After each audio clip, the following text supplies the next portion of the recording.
Cuando mi tierra estaba en peligro, de ronderito me presenté.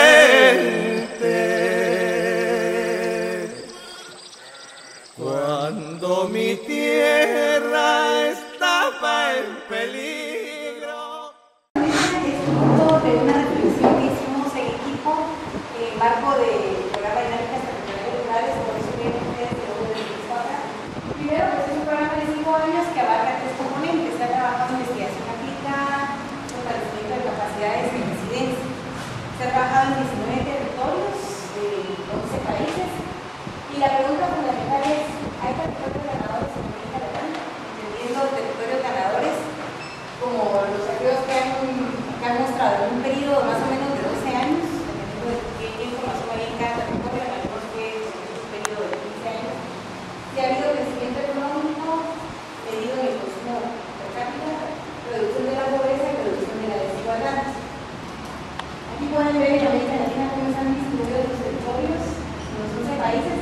Los que están resaltados con color azul son los territorios en los cuales se trabajó una experiencia de análisis sobre género y dinámicas territoriales rurales.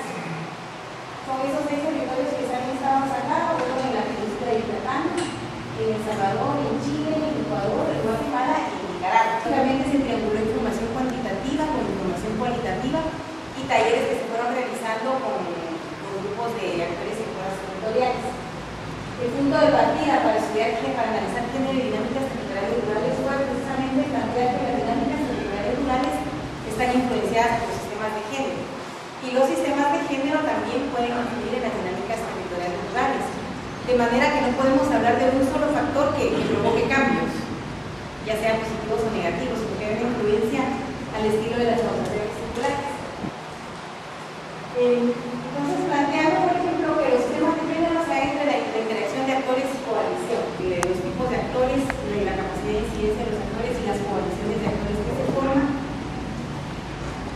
Y tomar en cuenta también que los sistemas de género que han sido construidos históricamente, o sea, sistemas de género, interactúan con estos motores de cambio. Por ejemplo, si hay acceso, si el motor de desarrollo, si el factor de crecimiento en un territorio se explica por el acceso a nuevos mercados, entonces, ¿de qué manera este acceso a mercados ha estado influenciado? Realmente género son influenciadas por este acceso a mercados. Entonces, 3 preguntas básicas para analizar género y DTR. La primera es: ¿cómo los sistemas de género influyen en las dinámicas territoriales rurales? ¿Cómo se dan esas relaciones? ¿Cuáles son los efectos de las dinámicas territoriales en los sistemas de género? Hay casos interesantes en los territorios. Y la tercera pregunta es más de orden metodológico, pensando de cara al futuro, ¿verdad? Que cómo continuamos en esta reflexión, y es qué limitaciones y oportunidades metodológicas afloraron al estudiar género y dinámicas territoriales rurales. Una primera reflexión es entender género como sistema sociocultural, y aquí va un poco la idea de avanzar más allá de estudios de género para verlo exclusivamente como estudios sobre mujeres, y más bien avanzar a verlo como un sistema sociocultural que nombra, estructura y asocia significados y poderes a las relaciones entre los roles y las relaciones entre mujeres y hombres, productivas de los territorios, en el acceso a los activos, también en los beneficios que se tienen del crecimiento económico, en las relaciones que se dan en el seno del hogar y fuera del hogar, etc. También ver las dinámicas territoriales que pueden potenciar las dinámicas territoriales rurales, ya sea para generar o para limitar nuevas oportunidades a mujeres o a hombres. La dependencia de las dinámicas territoriales muchas veces de los roles específicos de mujeres y hombres, a veces son tan fuertes, tan consolidadas y tan arraigadas en los territorios. Los roles que asignan a mujeres y a hombres y las identidades de género, que a veces no es posible avanzar hacia otras dinámicas que permitan el crecimiento de un territorio específico. También ver cómo muchos territorios de género forman parte de la visión que se tiene del mundo y de cómo se divide, también cómo se asignan las relaciones en la sociedad. Y ver que las negociaciones cotidianas en el contexto de las situaciones pues también que hay relaciones cotidianas que se dan siempre y marcadas por las relaciones que realmente han sido masculinas tipo de relaciones, y la inserción femenina en el trabajo agrícola remunerado, que provoca entre otros efectos, una diversificación de la economía familiar. Esto lo vimos especialmente en el caso de Guatemala, que cuando entran las agroexportadoras a trabajar, digamos, en la agricultura y de manera formal, entonces se empieza a demandar la contratación de mujeres, sobre todo para labores de empaque. Entonces muchas mujeres conocen su capacidad de entrar al trabajo como asalariadas y no solamente como ayudantes en el trabajo en la agricultura familiar, con otro tipo de actividades económicas que se dan en el hogar. Ahora vamos a presentar los 6 casos. Ahorita nos concentramos en 4 que no se analizaron profundamente, y luego los 2 casos que son los de Loja, Ecuador, y de Guatemala, con los cuales se profundizó más. En el caso del territorio del Chaco, Yucatán, el escenario de análisis fueron los consejos de desarrollo rural sostenible, una instancia de participación que está dentro del sistema, digamos, de planificación en México, que ofrecen una nueva institucionalidad. Sin embargo, no hay alguna medida que permita equilibrar la participación en esas instancias. Entonces, lo que ocurre es que son espacios que se vuelven masculinos, y entonces lo que se plantea en estas instancias de participación vienen a partir de la demanda que plantean los hombres en las comunidades, y desconocen las realidades, por ejemplo, de las mujeres. Y entonces se fortalecen prácticas de exclusión, y no solamente en mujeres, sino también en exclusión de ancianos y de jóvenes en esos espacios de participación. Y lo que destaca, además de estos elementos, es que los hombres generalmente son los que participan también en estas instancias de participación para equilibrar la participación, muy similar al caso de Yucatán. En el caso de Chile, lo que les había mencionado, la industria salmonera que incidió en las transformaciones del territorio, pero también incidió en un nuevo sistema de capital económico que no necesita. Otro hallazgo importante en el caso de Chiloé es que el capital económico no necesariamente o no garantiza automáticamente el acceso a otros capitales. Y esto viene por lo que se ha hecho incluso en estudios más de tendencia feminista, ¿verdad? Las dobles y triples jornadas de las mujeres que se tienen que ganar el permiso para poder salir a trabajar y entrar al mercado de trabajo remunerado, pero no logran negociar de una manera horizontal en las relaciones de poder dentro del hogar y fuera del hogar. Entonces, a veces ocurre que hay acceso a capital económico, pero todavía no logran mejorar su acceso a capital social o capital político. En el macizo Peñamacas, en Nicaragua, se hizo un análisis desde 2 perspectivas. Una perspectiva macro para ver cómo la economía en general del país influía en la economía, en el acceso de las mujeres y sobre todo en la incidencia de la pobreza femenina, y luego el caso específico de un territorio. Entre las conclusiones de este caso se encuentra el tema del crecimiento que está asociado al cultivo de café. Entonces, el territorio también está afectado.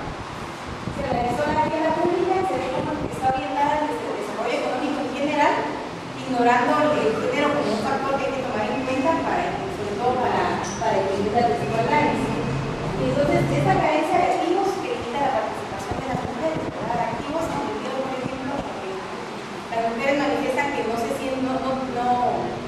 tienen recursos, por ejemplo, para viajar a las reuniones, o no tienen no se sienten con la suficiente formación como para poder participar en una cuestión de empoderamiento, ¿verdad? De llegar a una asamblea o de plantear una demanda en un espacio público, orientadas a aliviar la pobreza, pero buscan el desarrollo de las mujeres. Entonces, muchas veces se justifican como políticas de reducción de la pobreza, con énfasis en la pobreza femenina. Pero entonces se concentra, y como lo planteaba Raúl hace unos minutos, ¿verdad?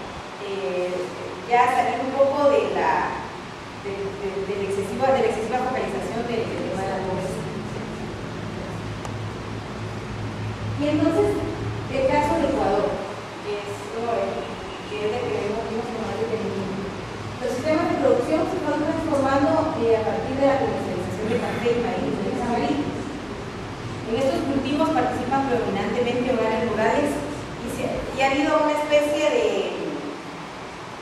tecnologización, no solo del cultivo de café, sino también de avanzar en la cadena del café. Lo que llaman café lavado, en Guatemala le llamamos un pergamino, ya cuando está listo solo para molerlo.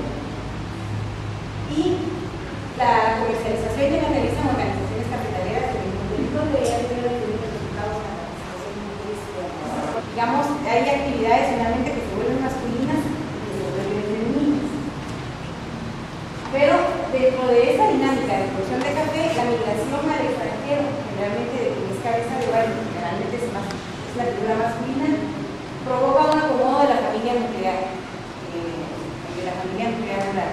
Y entonces eso implica que las mujeres también asuman otras responsabilidades que no las asumían. Pero la mano de obra femenina se vuelve importante en la cosecha del café. Por ejemplo, si el hombre migra, entonces la supervisión de café la tiene que realizar la pareja femenina que se queda. Y lo que se encontró fue que las relaciones de confianza que generan las mujeres, digamos el capital social, permite que la supervisión del trabajo, ese trabajo de lavado de café pueda mantener cierta calidad, porque hay unas relaciones de confianza y entonces saben las mujeres a quiénes escoger para supervisar esa actividad.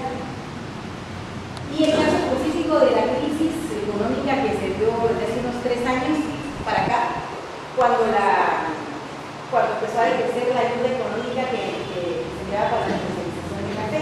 Ahora vamos con el caso de Guatemala, porque se quedan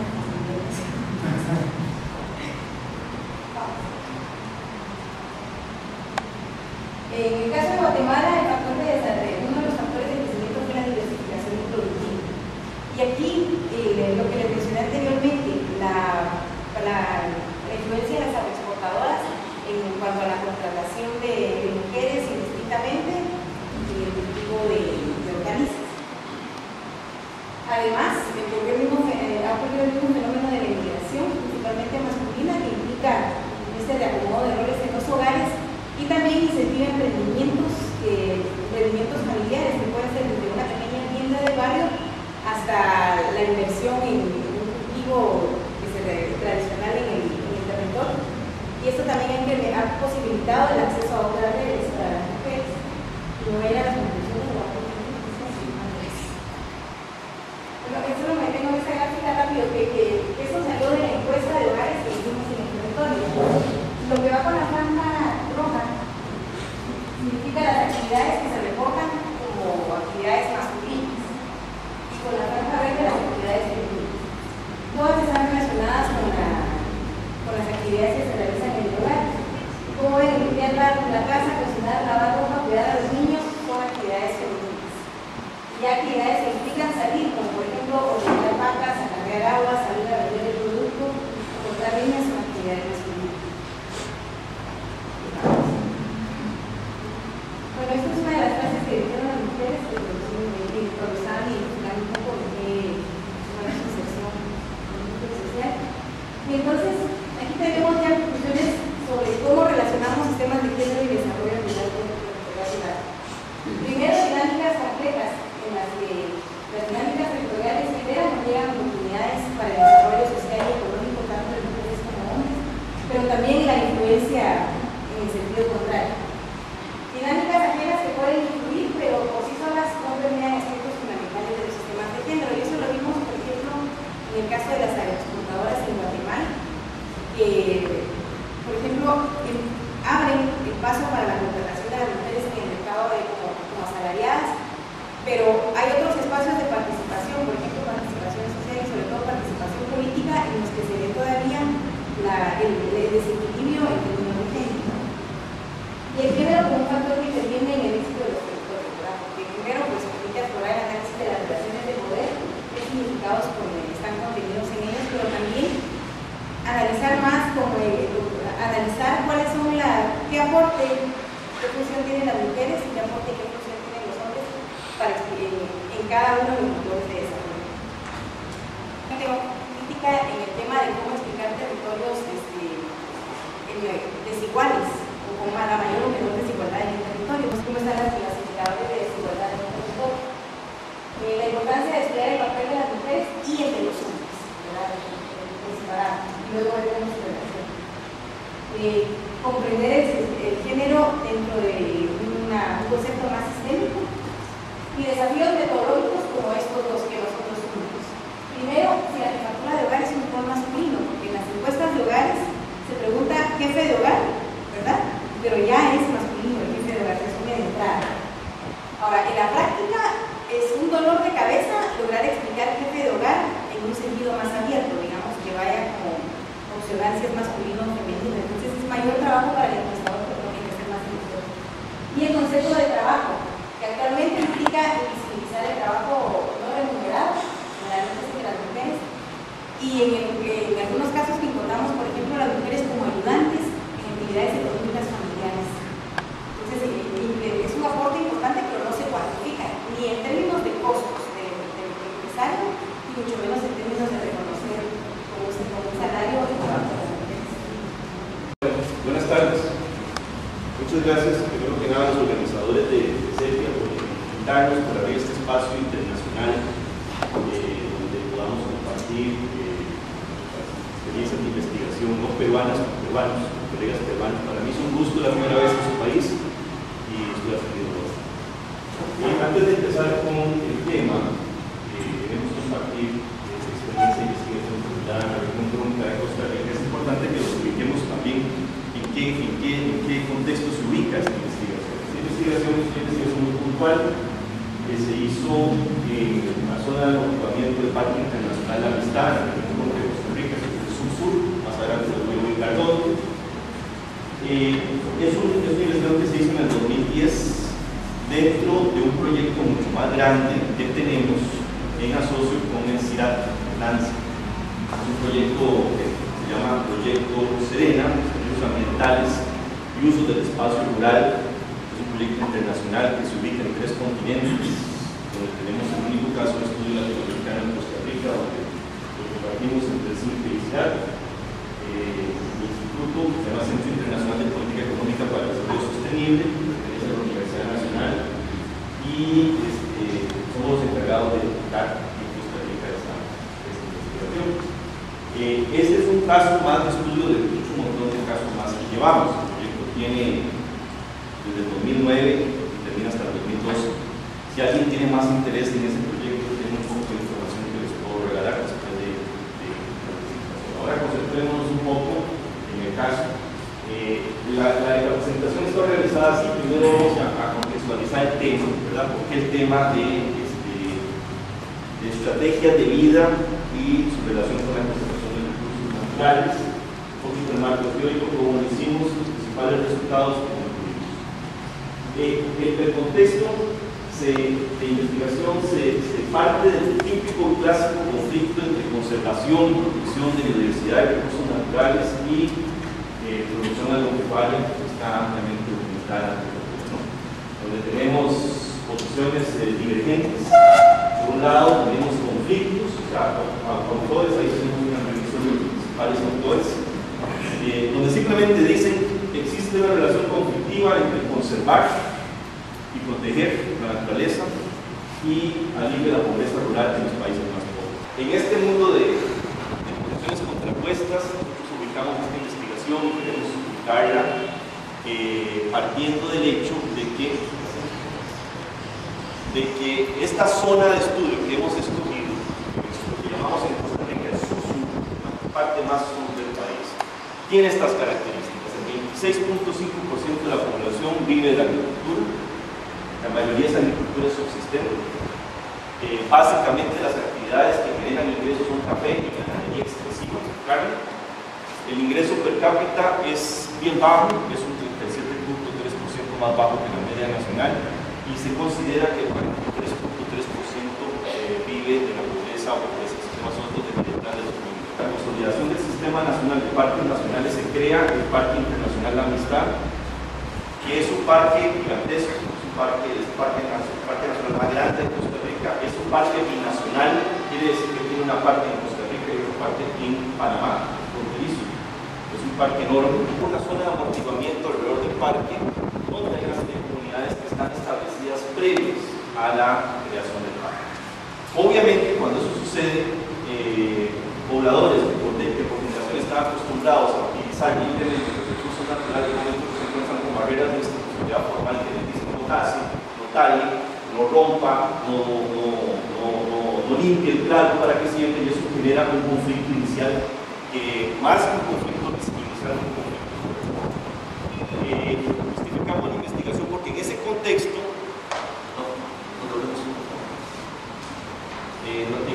en ese contexto nos interesa identificar y analizar los diferentes tipos de estrategias, cuáles son los factores determinantes detrás de esas estrategias de vida, y poder entender un poco cómo juega esta dinámica para poder aportar elementos de política pública que nos ayuden a mejorar un poco este equilibrio entre concentración y mitigación de la vida. Ahora sí. Las preguntas de investigación tenemos estas: ¿cuáles son las estrategias de vida dominantes relacionadas con el tratamiento? ¿Cuáles activos están detrás? ¿Cuáles son activos cruciales para esas estrategias de vida? Son sostenibles las estrategias de vida. Para eso utilizamos este marco analítico, el marco de medios de vida sostenible, que apareció en la literatura por ahí de 1987, con posiciones e interpretaciones también un poco caprichosas, un poco muy a la libre interpretación de los usuarios de este marco analítico. Lo interesante de este marco analítico es que relaciona las capacidades de los actores con la disponibilidad de cosas físicas que están a su alrededor, ¿no? Bajo un contexto particular. Nos interesa poner atención a una dinámica que garantiza una cierta permanencia transgeneracional. Está un poco la literatura que está detrás de eso. Este es más o menos un diagrama que explica cómo funciona. Tenemos acá un contexto de vulnerabilidad de estas comunidades que son pobres, donde tenemos una conjugación de activos físicos, sociales, humanos, naturales, financieros, donde existe una influencia y acceso. Hay una cierta infraestructura, no solamente de transporte o de comunicación, sino también productiva, de procesamiento, de transformación. Esa combinación de cosas debería provocar una estrategia llevada al resultado. Agregándole la dimensión de sostenibilidad, nos preocupó pensar un poco cómo interpretamos este marco de vida sostenible. Lo enfocamos así, por lo menos tiene que tener estas tres características: resiliente ante efectos externos, no dependiente de ayuda o soporte externo, y con capacidad de mantener una reproducción en el largo plazo. Sin comprometer, por supuesto, la capacidad global y potencial para sostener la vida. La metodología, para entrar a la zona es particularmente complicada, una zona aislada, geográficamente aislada. Ahí lo que hicimos fue que contactamos a funcionarios locales del Ministerio Nacional de Ambiente y Energía, que es el ministerio que regula y el encargado de administrar todos los parques y áreas protegidas en Costa Rica. Ellos durante varios años han tenido una lógica de trabajo con las comunidades donde han bajado el nivel de conflicto. Por medio de ellos hicimos una selección no al azar de comunidades. Hay unas 32 comunidades importantes en el eje de la zona de monitoramiento del Parque Internacional de Amistad. De esas 32 nos fijamos más o menos en las que tenían estas tres características: una base de organización comunal mínima, porque el MINAE, para poder trabajar con estas comunidades, ocupa trabajar no con individuos, sino con grupos organizados. Y estas unidades organizacionales de individuos tengan por lo menos una agenda de producción y desarrollo local que sea relativamente armonizada con una agenda de protección y manejo de recursos. También de esas comunidades, casi una característica casi de todas las comunidades, que presenten una alta migración tanto nacional como internacional, y que el acceso sea relativamente fácil. Entonces, tomando en cuenta estas cuatro características, escogimos 6 comunidades a lo largo del eje. Esta es la parte sur de Costa Rica. El parque viene aquí, pasa hacia Panamá. Esta es la zona de monitoramiento. Entonces tomamos 2 comunidades acá, 3 comunidades acá y una más acá, volviendo un eje más o menos de 74 o 35 kilómetros. Entonces, para el contexto peruano son un poquito, pero Costa Rica es bastante. La metodología, hicimos un tenerlo semiestructurado. Entrevistamos 107 hogares, utilizando un método de bola de nieve con variables socioeconómicas clásicas, desde la construcción de la nuclear, niveles de alimentación, niveles de la tierra, estrategias de producción, acceso a mercados, todo eso. Resultados. Empezamos haciendo un análisis de clúster PASTA, en donde tomamos más o menos las 9 o 10 más comunes fuentes de generación de ingreso, y al final de hacer varios ejercicios con estos clústeres nos quedamos con estos 5 grandes clústeres. Los hogares se pueden acomodar más o menos así. El primer clúster es mayoritariamente gente, tiene unas 16 observaciones que se agrupan alrededor de actividades no agrícolas.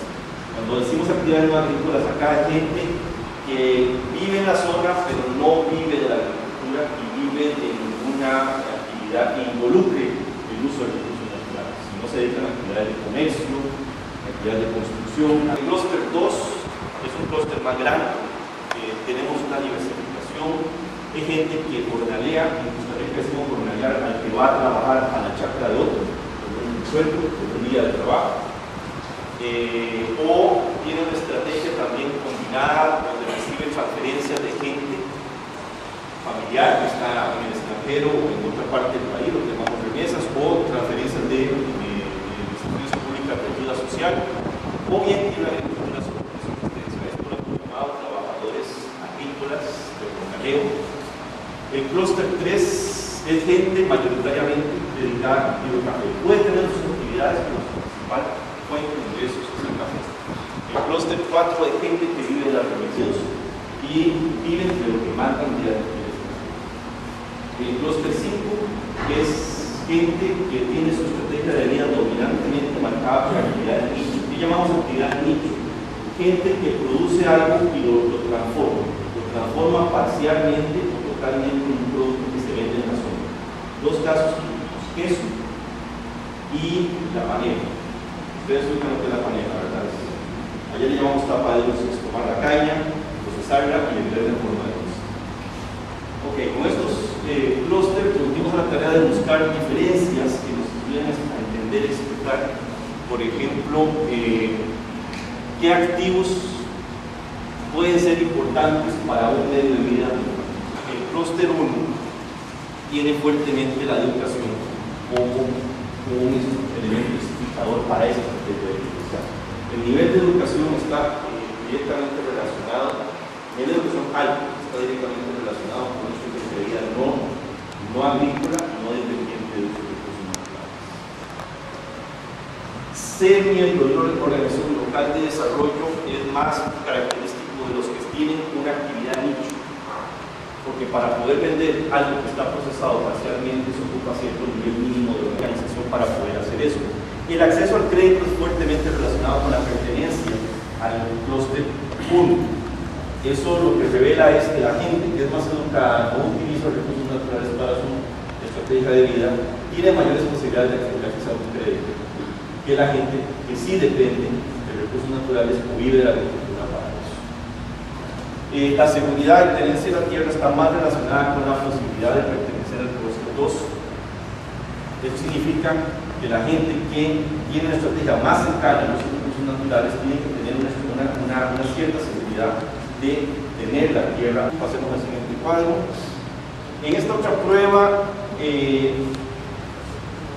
con este tipo de inversiones, igualmente, algo obvio, la gente que se ubica hacia el clúster 1 no tiene sus inversiones en el equipo agrícola.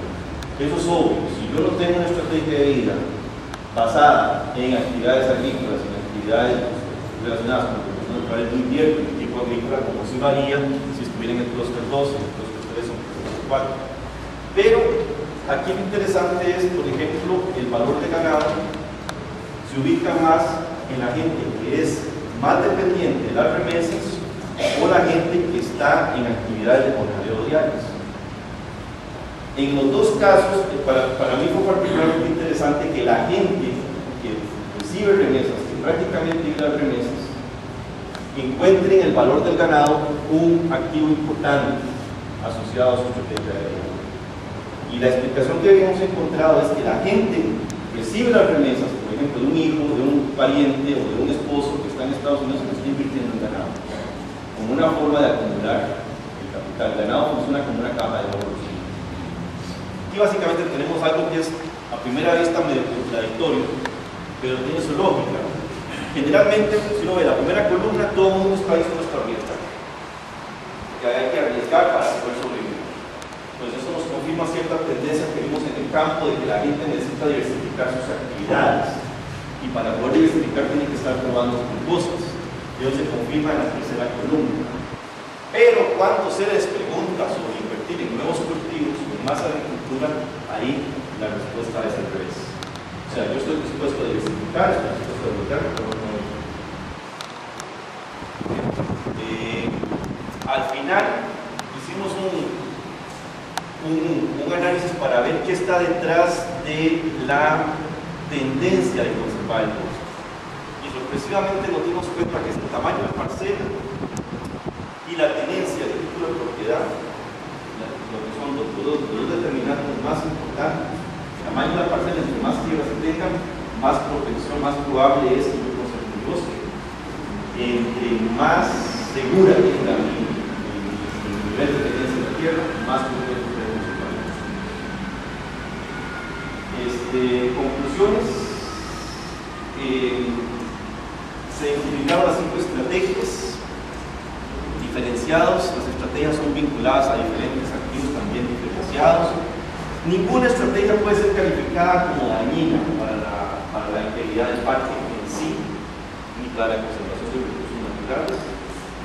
En realidad, cuando hicimos una pregunta sobre cómo ven ellos la creación del parque, nos dijeron que el parque en realidad no, la presencia del parque no suma ni agrega nada para efectos de su desarrollo económico, aunque sí implica calidad de vida en forma de agua, en forma de aire, en forma de belleza escénica, en forma de actividad, en forma de una serie de amenidades, ¿no?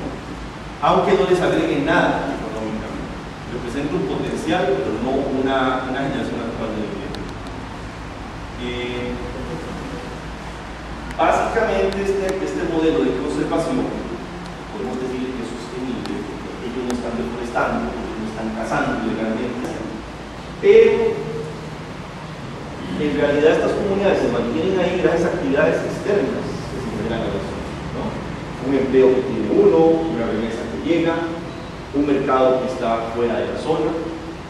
Se podría decir que es un modelo de representación, es un modelo de conservación que tiene limitantes en el sentido de que no aporta mayor cosa al nivel de desarrollo actual de esa gente.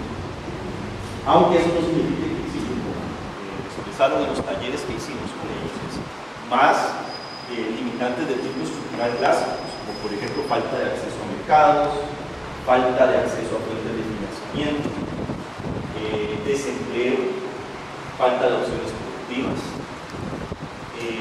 Por ejemplo, yo tengo un gran potencial ecoturístico en el parque, pero para poder crear pequeñas y medianas empresas vinculadas a ese potencial, entonces son más desarrollo rural que una dinámica típica del proyecto de conservación y producción. Eso nos lleva a sugerir que existe la necesidad de implementar una política pública de apoyo territorial en donde se mejore el acceso a la zona. Tenemos ahora como comentaristas a Carlos de los Ríos, que es magíster en Economía por la Universidad de Lima e investigador asociado al Instituto de Estudios Peruanos. Es profesor también de la Universidad Católica. Entonces, con sus primeros comentarios. Partiendo además, en el caso del primer trabajo, que el enfoque de economía es distinto, y hemos había visto el tema de género particular. Y el segundo trabajo de la conservación también me parece un tema muy relevante además para el Perú hoy en día. Voy a empezar un poco con el primer trabajo. Una cosa que me pareció muy interesante se refiere a cómo se ha definido el tema de género y cómo se ha trabajado esto como un sistema sociocultural. Y Y ahí es donde me parece bien interesante. Desde la economía, normalmente el género es una variable dummy, ¿no? 1 o 0 y no hay mayores, digamos, elementos detrás de eso. Habiendo dicho esto, me parece que el gran aporte de este trabajo se refiere sobre todo a la documentación empírica de esta noción de género y de las relaciones que tiene género y el desarrollo territorial rural. Me pareció muy interesante la documentación empírica justamente de esta relación circular que existe entre los sistemas de género y de desarrollo territorial. En el marco conceptual de este trabajo, no solamente se habla de la relación circular entre género y desarrollo territorial, sino también se habla de la interrelación que existe, que esta interrelación proviene además, está totalmente relacionada a los motores. En los casos tenía distintos niveles de éxito, digamos, algunos habían logrado éxito en mejorar el consumo per cápita, en reducir la pobreza, otros en reducir la desigualdad, pero en general eran estudios de caso exitosos, pero que sin embargo también encontraban algunos elementos que generaban mayor exclusión.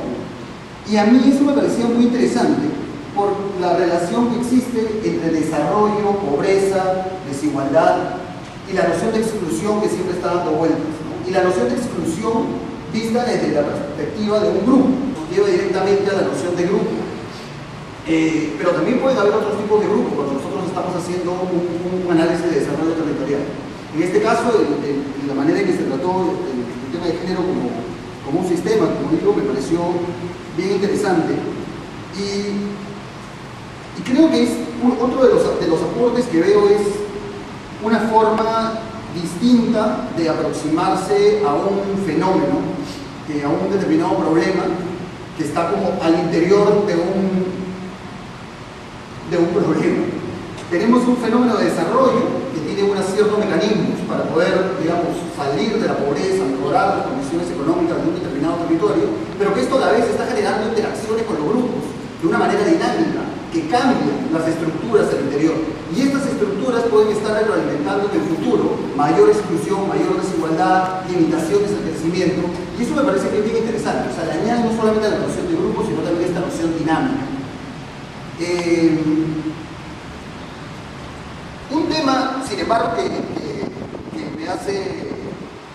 me hace pensar un poquito sobre estos programas de desarrollo territorial se refiere a la definición de pobreza y desarrollo que están detrás, porque se asume que estos territorios son exitosos basados en nociones muy clásicas de entender el desarrollo: aumento del consumo per cápita, reducción de la pobreza, reducción de la desigualdad. Me imagino yo que están muy relacionados a ámbitos monetarios. Si nosotros tuviéramos una visión un poco más multidimensional de las cosas, una visión en donde podamos integrar otras funciones como empoderamiento, dignidad, no sé, hay todo un marco conceptual muy interesante desarrollado por la Universidad de Oxford sobre, digamos, la metodología multidimensional para entender el desarrollo, la pobreza y la desigualdad. De repente estos mismos sitios que son considerados exitosos no lo son tanto, justamente por lo que un trabajo como el que nos presentó Ana lo demuestra. Entonces ahí yo creo que hay varios elementos que rescatar que me parecen muy importantes. Me quedé también con una impresión que me hizo pensar un poco en la definición de quién es el jefe del hogar y cómo hacer las entrevistas. Esto es, digamos, parte de las conclusiones que plantea Ana. Y eso es un tema muy interesante, en realidad, ¿no? Y yo creo que han habido varias experiencias desde economía de tratar de ver esta noción de intra-household allocation, que lo que quiere decir básicamente es tratar de entender no solamente al hogar como un uno, donde el jefe del hogar es el que te informa, sino tratar de entender cuáles son las dinámicas que hay al interior del hogar, como parte, digamos, de un asunto un poco mayor. Pero me parece interesante que salga esto como una conclusión, porque de hecho la gran mayoría de los estudios siempre tiene ese gran sesgo, ¿no?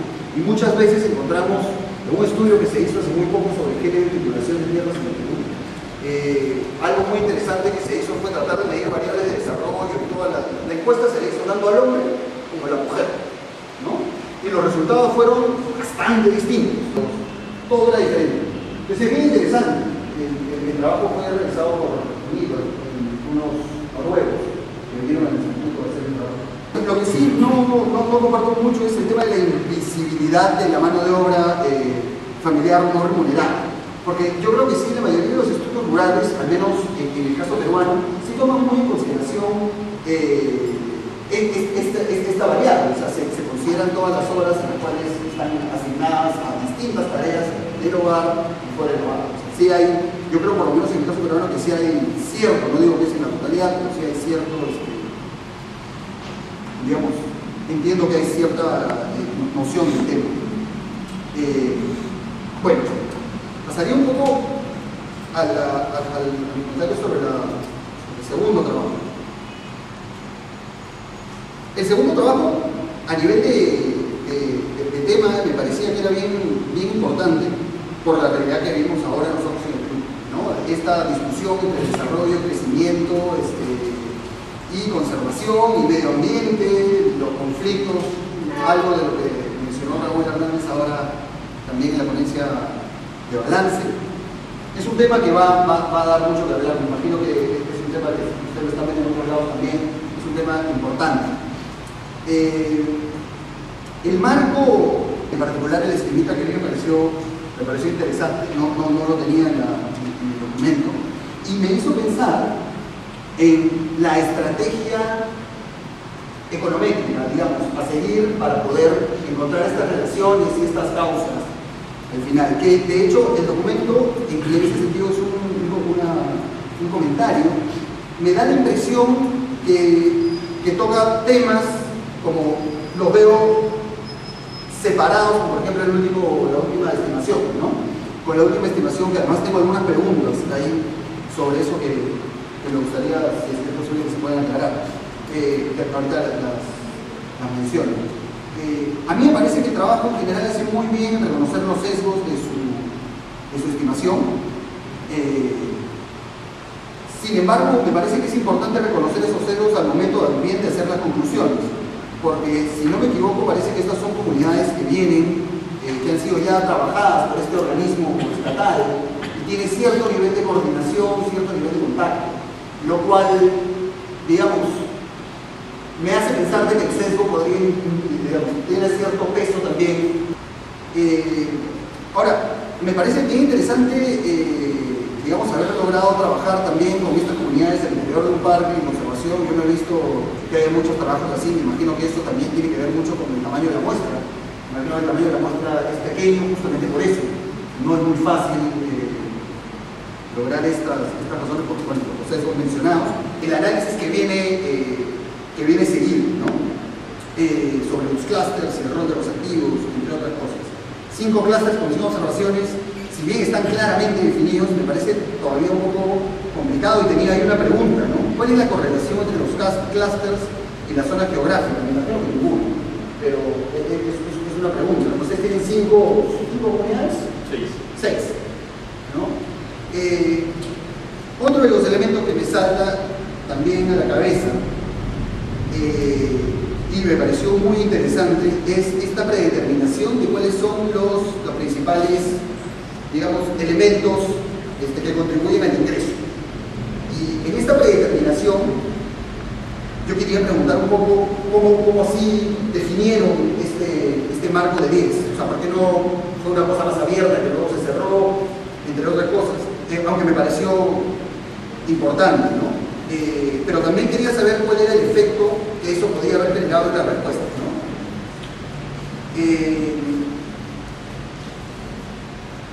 A mí me gustó mucho, si bien dije que haría esta parte de la estrategia más econométrica, de no cuadrar un poco con el último modelo, me pareció muy interesante la manera de aproximarse a estas relaciones entre activos, entre actividades que generan ingresos. Es bastante novedoso, digamos, me pareció muy bien. Y además encontramos lo que es interesante y que va en contra del comentario anterior de la poca muestra, es la correlación, la alta correlación que se encuentra entre, digamos, las actividades, los activos y las actividades que se generan y las estrategias de vida, ¿no? Sin embargo, también quería preguntar, todo este proyecto, toda esta encuesta, entiendo que se ha hecho en 2010-2011, ¿no? 2010. y el parque fue creado en el año 70. De hecho, las estrategias de vida en el año 70 eran distintas, ¿no? Me puedo imaginar, ¿no? Me puedo imaginar. Y también un poquito para la conclusión esta final, ¿no? Oye, hay que promover estos parques, que de hecho estoy totalmente de acuerdo, pero digo, ¿cómo validar si estas personas no se dedican a ninguna actividad que vaya en contra de las nociones de parque? De hecho, a ellos no les va a parecer muy relevante, les va a parecer como irrelevante que exista o no exista el parque. Por eso quería que me ayuden a profundizar un poquito en cuál es esta noción diferenciadora, ¿no? De la situación con sin parque. Entiendo las ventajas del parque, no en términos de ingresos, pero sí en términos, digamos, de otras variables, otras dimensiones, ¿no? Del bienestar. Y solamente tengo una más.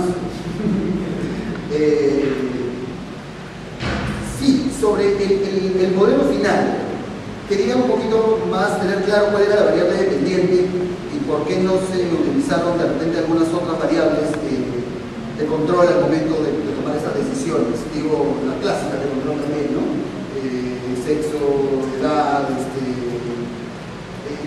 entre otras. Vamos, porque me parece, bueno, los tres, me parecen trabajos muy interesantes, para mí súper rico haber leído y aprendido un poco más.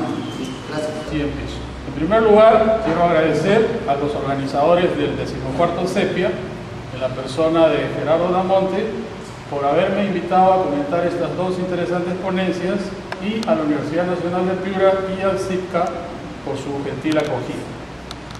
En segundo lugar, quiero agradecer a las autoras y autores de ambos textos por ofrecernos sendas síntesis de sus proyectos de investigación.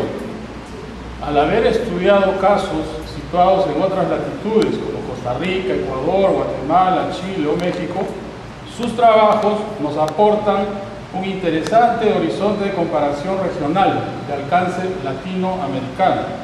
Eso será sin duda muy beneficioso para mejorar los estudios que aquí realizamos sobre las tensas relaciones entre pobreza y degradación ambiental o entre los sistemas clasificatorios de género y las dinámicas territoriales. El primer trabajo de Ana Peláez y sus colegas versa sobre las relaciones de género y las dinámicas territoriales rurales.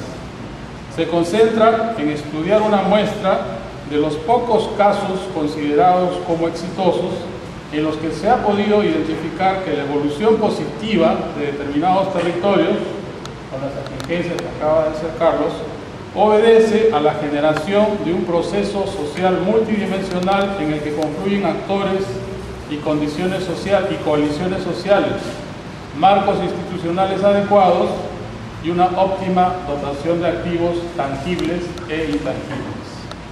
La conjugación de estos motores, como los denomina la autora, produce ciclos que combinan el crecimiento económico, la inclusión social y la sostenibilidad ambiental. Me parece que la autora y sus colegas hacen muy bien en enfocarse en los casos de éxito, considerados de éxito, pues usualmente las ciencias sociales, en su legítimo afán crítico, se concentran en los fracasos de los proyectos y experiencias de desarrollo. Su destreza radica precisamente en abusar el análisis, sobre todo el género, para identificar los problemas y los pasivos pendientes aún en esos casos de desarrollo territorial rural exitoso. Todavía que la autora y sus colegas utilicen la aproximación de los sistemas complejos para analizar el abanico de casos que estudian. Eso les permite identificar la naturaleza no lineal, ni mecánica, ni predeterminada de las transformaciones y mutuas implicancias que se producen entre los sistemas de género y las dinámicas territoriales rurales. De ahí que llegue a la conclusión de que estamos siendo ante transformaciones complejas basadas en causalidades singulares y que los cambios en los roles de género, a veces favorables en una arena, por ejemplo la económica, no siempre van aparejados de cambios en otras áreas como la participación política o la mayor equidad en la distribución del trabajo doméstico en los hogares. Más allá de estas observaciones tan acertadas, me parece que sería muy interesante en futuros estudios ampliar el estudio de las relaciones de género en las dinámicas territoriales rurales. Pienso, por ejemplo, en el caso de la comunidad de Amarete, en Bolivia, analizado por una autora, olvidé el nombre, pero apellida Rosa. Ella identifica nada menos que 10 géneros sociales, determinados por la recombinación de 3 variables: el sexo de la persona, el género de la chacra y el género del cargo comunal que en ese momento la persona ocupa. ¿Cómo se complejizaría el análisis de género cuando se asumen y analizan este tipo de definiciones locales de género tan elaboradas? ¿Cómo se tendrían que estudiar esas transformaciones complejas basadas en causalidades circulares cuando se transita de una definición dicotómica de las relaciones de género, le hace hombre-mujer, a una que trata de hacer sentido de esa gama de géneros socialmente sancionados como en Amarete o en otras comunidades? Ahora bien, ciertamente que los estudios de género constituyen uno de los campos de innovación teórica y metodológica más importantes de las últimas décadas. La principal conclusión del estudio de Sáenz Segura y sus coautores es que los hogares aledaños a esa área natural protegida adoptan diversas estrategias de diversificación de actividades. Algunos se concentran y obtienen sus ingresos de actividades como el comercio y la construcción. Otros reciben subsidios estatales, trabajan como jornaleros, otros se dedican al cultivo de pequeñas plantaciones de café. Las familias con miembros en el exterior reciben remesas y algunos se han especializado en la producción para determinados nichos de mercado, como acaba de explicar el profesor. Lo interesante en este caso es que ninguna de estas estrategias genera daños irremediables o incontrolables de los recursos naturales de la zona y por tanto se da una especie de coexistencia pacífica entre la administración del Parque de la Amistad y los habitantes de la zona de Moquegua. Sáenz Segura y sus coautores sostienen que el área natural protegida de la Amistad tiene escasa incidencia en la generación de ingresos y bienestar de las poblaciones que habitan su zona de amortiguamiento, pero también afirman que esas comunidades conciben al parque como un proveedor de servicios ambientales. Ahora bien, lo que está claro es que las propias poblaciones no atribuyen su pobreza a la existencia del parque ni lo perciben como un obstáculo para el desarrollo de sus actividades de subsistencia. Sí resulta llamativo que este no se haya convertido más bien en uno de esos motores que Peláez y sus colegas identificaron como propulsores de un círculo virtuoso de bienestar local y sostenibilidad ambiental. Me parece que ese es el enorme reto que tiene no solo el Parque de la Amistad de Costa Rica, sino, por supuesto, la mayoría de áreas naturales protegidas que se establecen en nuestros países.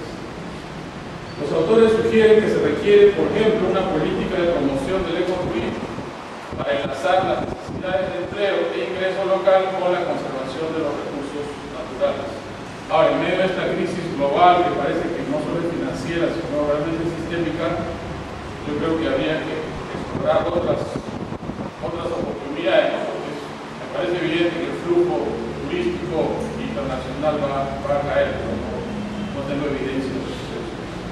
Esa sugerencia conduce a plantear la cuestión del Estado, sus políticas públicas, tanto en términos de las dinámicas territoriales rurales como de los sistemas de manejo ambiental y creación de áreas naturales protegidas. ¿Cómo se elaboran esas políticas? ¿Cómo se toman esas decisiones conservacionistas? Desde arriba, desde abajo, más allá de la retórica participacionista, realmente cómo es que estamos como Estado y como sociedad produciendo, elaborando, afirmando. ¿Cómo se afectarían las actividades de las personas y por tanto la conservación del parque? O sea, la pregunta final es ¿cuál es la resiliencia de esta coexistencia ante shocks importantes?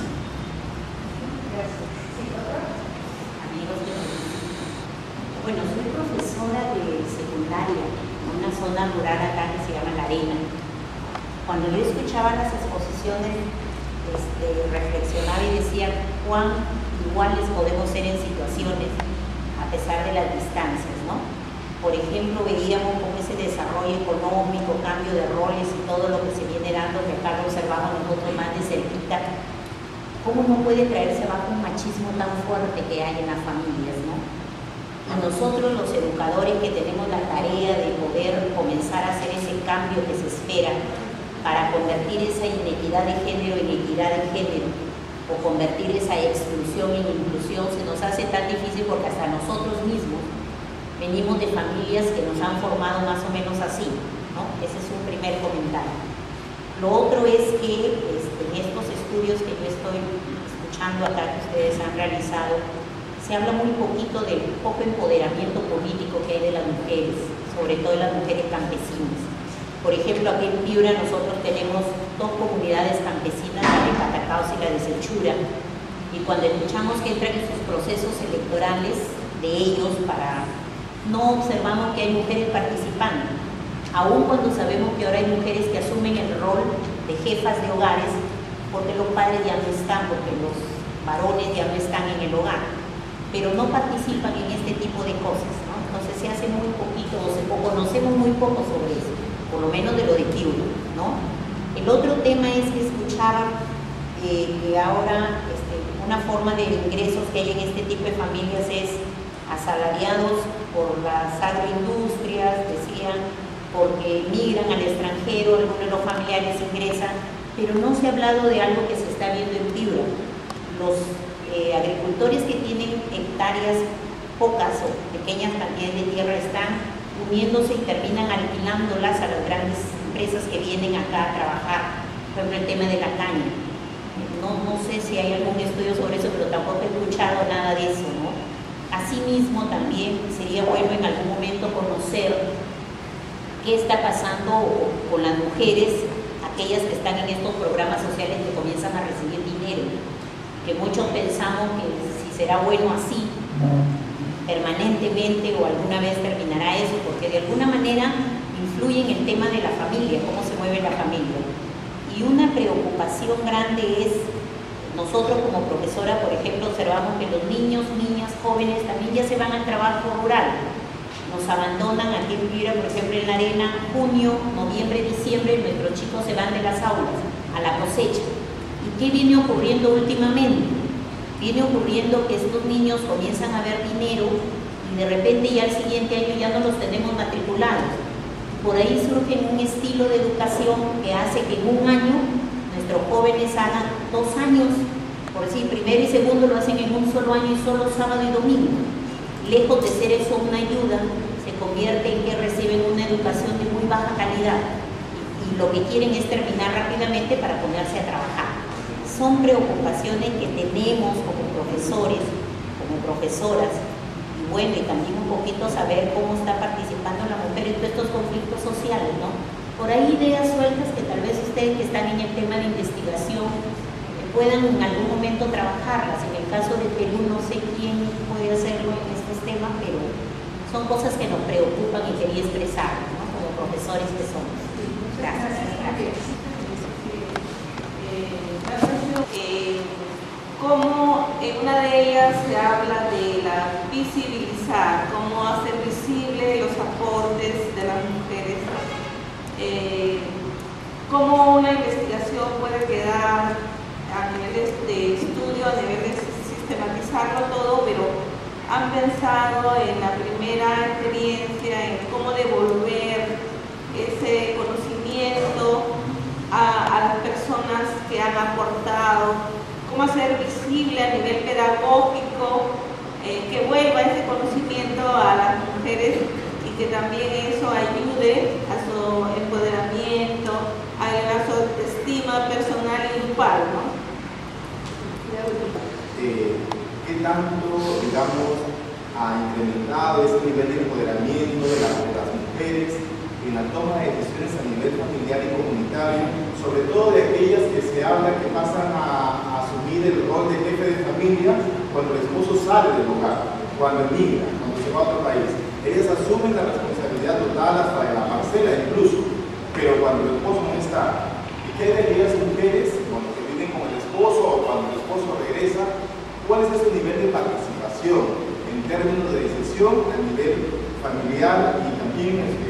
comunitario. Y la otra pregunta para el señor Sáenz es, ¿qué pasaría, por ejemplo, si esta población se dedica a actividades diversas que se han mencionado, pero este gran parque natural que tienen no lo aprovechan como tal? Se ha pensado de repente en trabajar con esas poblaciones en términos de incidencia política para que existan políticas públicas que de alguna manera promuevan, por ejemplo, actividades económicas potenciando o explotando este gran parque natural como el ecoturismo, por ejemplo? Quieres un poco preguntarles porque me preocupa, el trabajo es excelente, se ve trabajo metodológico, todo hecho, más las conclusiones que van a hacer con estos datos. Por cuando ustedes están apuntamos creo todos, a un crecimiento sostenido, a una inclusión, yo aquí apunto hay algo que veo en lo que he podido leer en los cuadros de Costa Rica. No hay un involucramiento ni identidad, por lo que hay bastante inmigración. Sobre la conservación, hay migración rural. Al final vamos a tener el mismo problema que sabemos que en Costa Rica, Centroamérica, no es como el Perú, en el cual sí ya tenemos una población, digamos, de ciudad mucho mayor, porque ha habido desde el 70 comenzó una migración del campo y eso ha generado todo un problema social. Y lo otro parece ser de que se pongan a pensar si es que no estamos siguiendo la misma metodología, lo mismo que ya se dio y que lo venimos haciendo desde hace 500 años.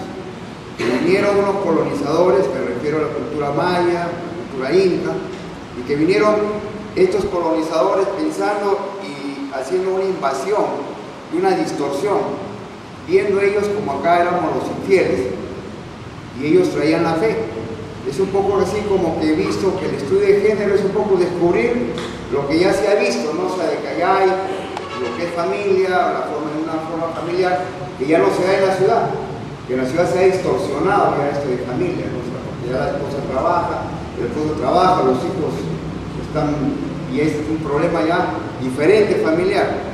Entonces estamos un poco como invadiendo, haciendo invasivos, pensando el prototipo, el modelo que nosotros estamos planteando en lo que llevamos de la ciudad al campo. Y una cosa que me preocupa que he visto, y es, hablan de ecoturismo, y en ecoturismo ni las dos ponencias he visto que hablan de producciones artesanales, porque venimos de culturas, pero allá está la maya, por esa zona del sur de México, hay bastante cultura maya, y nosotros tenemos pre-inca e inca, y sabemos acá por nuestro entorno hay producción artesanal. Y si quieren hacer esta parte de ecoturismo, es una parte que no la han analizado, o al menos no lo he visto, ¿no? Sobre el primer trabajo, si todas las experiencias mencionadas se consideran exitosas, porque no me quedó claro si eso al final fue como la conclusión. Porque me parecería que no, pero quisiera la respuesta. Lo otro es, falta una W del win-win-win-win-win, que sería el ambiental. ¿Dónde está? Porque creo que se planteó al principio como género y ambiente también, para conocer. También, bueno, ahí entra todo un debate de cómo se entiende la sustentabilidad o la sostenibilidad, si solamente lo están pensando en el tiempo por el tema de que se concentra en el crecimiento económico o están siendo un poquito más radicales en cómo definen ese concepto de sustentabilidad.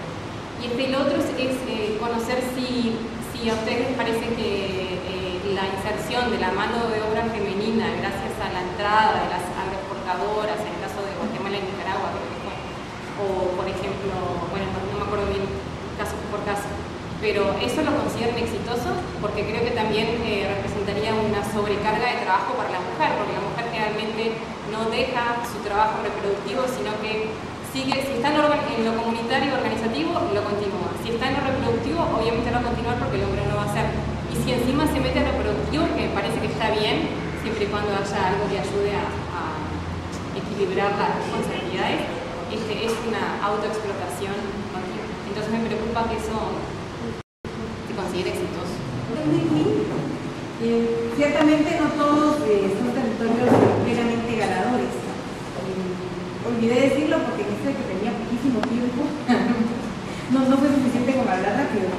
Entonces, ya no alcancé a explicarlo, pero sí, tienen razón, y sí noté la duda en varias de las intervenciones. Hay territorios, por ejemplo, en Loja, en Ecuador, pierde en desigualdad, por ejemplo. El territorio en Guatemala sí tiró www, solo en uno de los 4 municipios que quedan en territorio, hay un territorio que es www y pierde el tema de la pobreza. Pero en general los territorios o son win-win-win o win-win, pero sí combinan, digamos, por lo menos 2 elementos ganadores. Y pues al seguir la complejidad de indicadores y sobre todo por el comentario de Carlos, ¿verdad?, que hablaba un poco de cómo estamos entendiendo un territorio exitoso. También había un problema o una limitación en el tipo de datos a los que se tenía acceso, porque la consideración de todo este ranking que salió de territorios exitosos es producto de un análisis econométrico. Entonces la disponibilidad de información, las bases de datos que había, que pudiera haber para 11 países era muy diferente. Empezando con que no todos los sistemas nacionales de estadística tienen la información accesible, algunos son demasiado celosos. Pienso que celos sin fundamento, ¿verdad?, porque tiene que ser con contexto público para proveer la información, y luego que no toda la información tiene la misma calidad, entonces se tuvo que reducir, digamos, a esos 3 indicadores que se ponía a disponer de una manera más o menos uniforme en los países.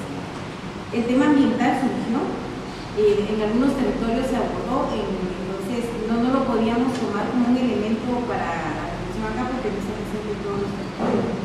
Al abordar un territorio que a lo mejor trabaja o ha operado con lógicas muy diferentes, pero empezamos el trabajo con mujeres fue acompañado, no solamente implicó la información cuantitativa y la encuesta de hogares, sino fue acompañado por un proceso de encuentros para tener un proceso de formación-acción con las mujeres, con investigación-acción, para ir dándole soporte después. Porque el trabajo desde que hacemos no se ve y no se cuenta. Partiendo de que en la primera reunión ellas mismas descubrieron que hacían trabajo, que la actividad es importante, pero nadie la ve y la falta de reconocimiento económico y social. Y eso ha implicado una falta de reconocimiento político. Por ejemplo, en 4 gobiernos municipales, solo hay una mujer en cada gobierno municipal en calidad de concejal. Ninguna alcaldesa, en los cargos de elección popular, que normalmente son cargos masculinos, en los consejos de desarrollo comunitario, que es la base de las instancias de participación. Las mujeres generalmente forman parte de la asamblea comunitaria o vocalías en los comités, pero no los cargos de presidentas son muy escasos. Entonces, esto tampoco alcanzamos a decirlo porque ya vieron que ni siquiera me alcanzó a completar las diapositivas. De cómo llevar el conocimiento a las mujeres, pues lo estuvimos trabajando en el transcurso de la investigación. Este año se quedó un poco, hemos estado como en stand-by porque es un año electoral en Guatemala, entonces la intervención en los territorios es muy delicada. Como tenemos que dialogar con autoridades locales y líderes, entonces se puede prestar un poco, aparezcamos como mediatizando un poco la preferencia de los grupos sociales para los partidos políticos, entonces sí lo dejamos un poco detenido. Y solo quería aclarar un poco el tema sobre el comentario de la invisibilización, el trabajo que hacen las mujeres. En las encuestas, y en Guatemala pasa, en la encuesta nacional agropecuaria, hay un conteo, hay por ejemplo de cuánto trabajan los hombres y cuánto trabajan las mujeres, pero a nivel social no se reconoce. Ahorita uno en la comunidad, más con el tema de verlo desde la vía metodológica, también desde la cuestión político-institucional. Un poco difícil abordar tantos temas, sobre todo porque hay toda una historia no contada, ¿verdad? de una ponencia que se puede hacer en 20 minutos. Voy a tratar de aclarar lo máximo que pueda en el tiempo que tenga. Primero que nada, gracias Carlos por los comentarios que obviamente van a ayudarnos a mejorar. Efectivamente, si hay una dimensión de sesgo no controlado, en el sentido de que tú explicabas que te preocupabas sobre, bueno, de la isla, qué tan fuerte es el interés de los funcionarios del MINAE, si esa relación, qué tan comparable es con los estudios del parque en los 70. Eso hay una historia que no está, digamos, contada en este documento, donde efectivamente hay un conflicto inicial por la forma digamos, por el paradigma de creación de áreas protegidas que son los 70s, que ese famoso paradigma del nuevo frito, ¿verdad? Tengo el área de conservación acá, hago el buffer alrededor y saco a todo lo que esté vivo, que camine con dos patas y que coma y que haga. Ese paradigma de conservación fue un paradigma de conservación importado, con el cual se crean los parques nacionales en Costa Rica y genera conflictos con poblaciones que estaban ya ahí y que todavía generan conflictos. En algún momento, creo que lo dije en la presentación, en algún momento los mismos funcionarios del MINAE locales se cansaron de estar en una situación de guerra y buscaron por sí solos un acercamiento con grupos, ¿verdad? Y lograron comenzar a construir puentes en vez de generar conflictos, por lo menos para lograr un entendimiento.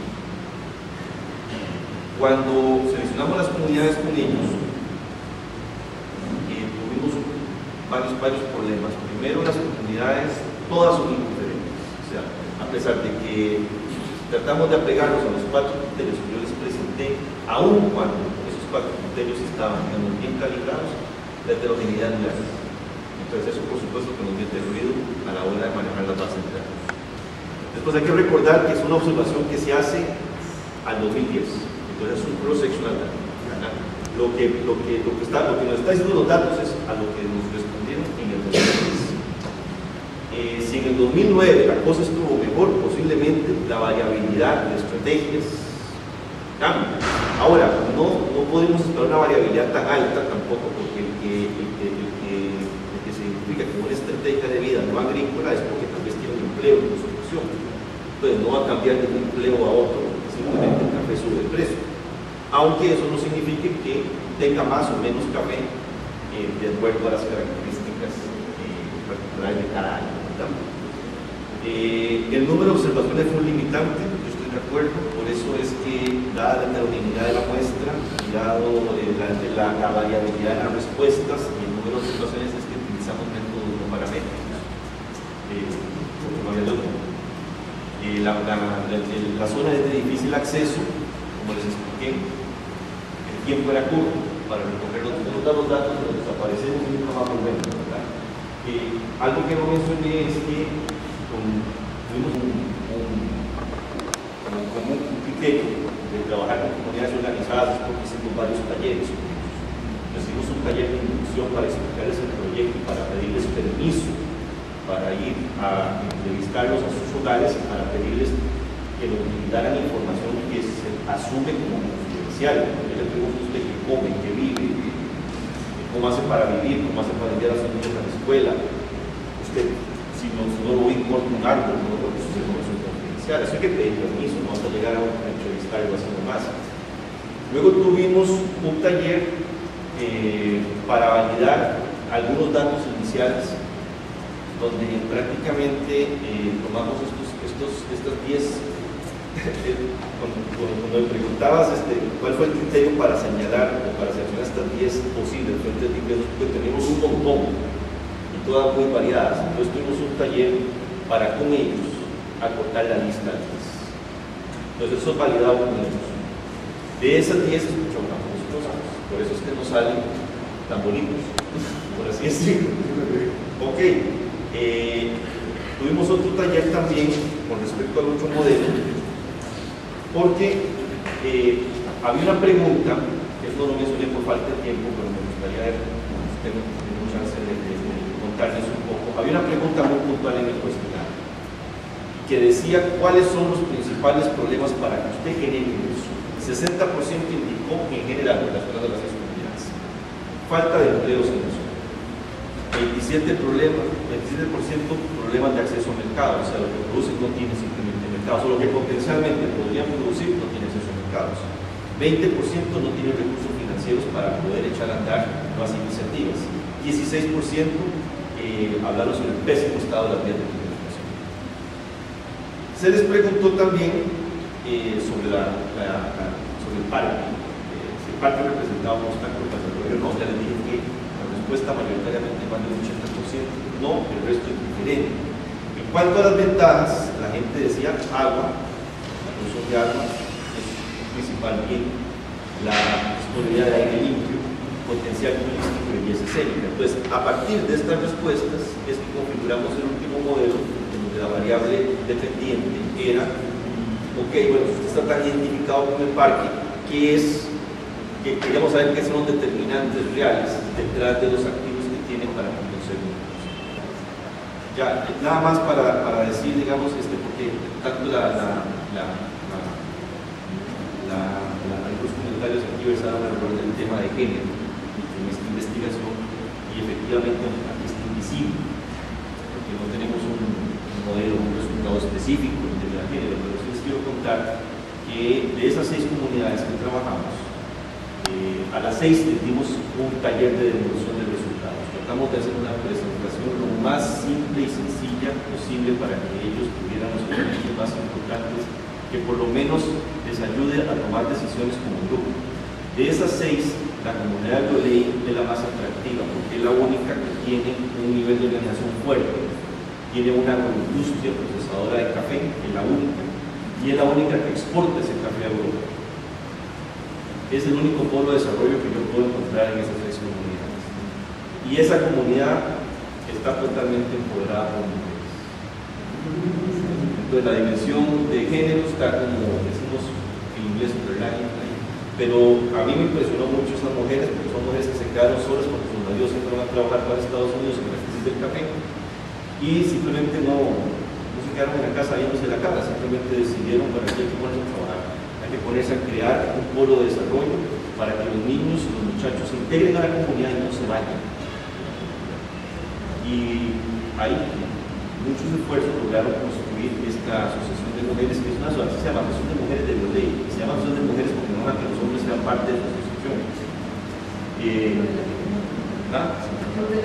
Es el club, no, es un club muy importante. Bueno, muchísimas gracias a Ana, a Fernando, a François, a Carlos y a Fernando.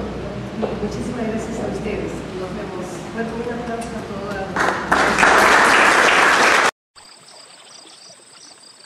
Cuando mi tierra estaba en peligro, de Ronderito me presenté.